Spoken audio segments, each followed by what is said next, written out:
मलिया के बांगी दुल्हा चांदवा सूरज रे अरे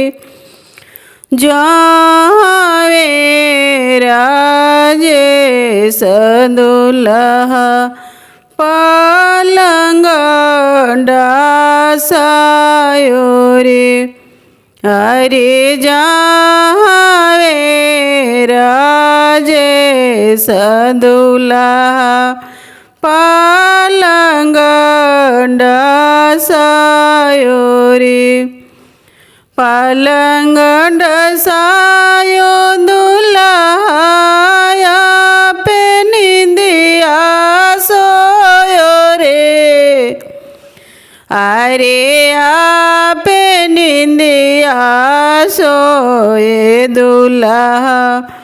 धानी के बोलायो रे अरे आपे निंदिया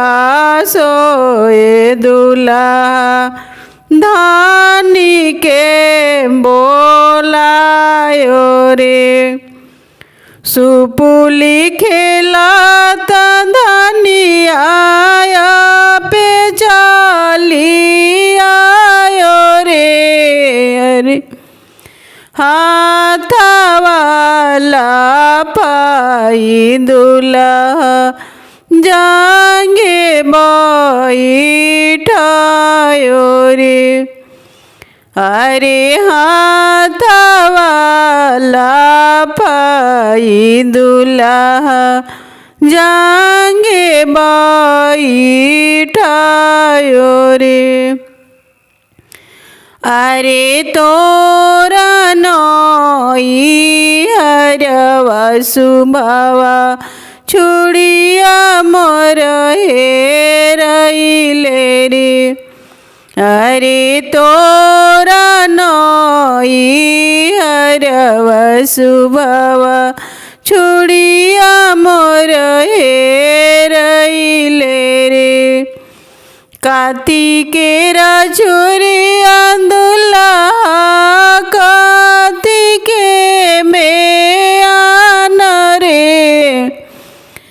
अरे कार्तिकेरा फूदेना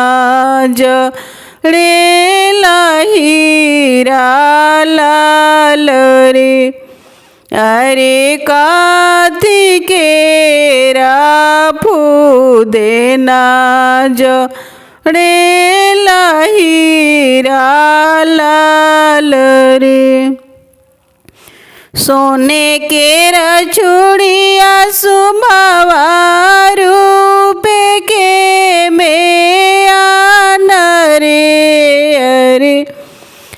रेशमा के फूदेना जड़े हीरा लाल रे अरे रेशमा के फूदेना जड़े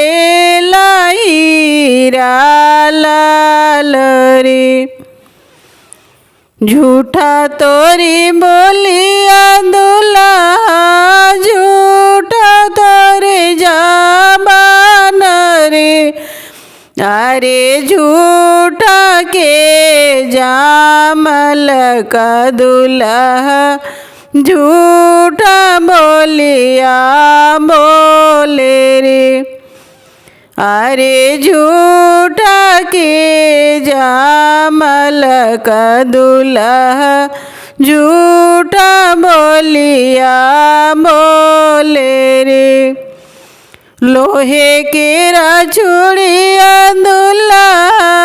काठे के में आना रे अरे चोरू कुटे फूदेनावा दुल्हा मुरहाला कर धार रे अरे चूरू कुट फूदेनावा दुल्हा मुरहाला कर धार रे।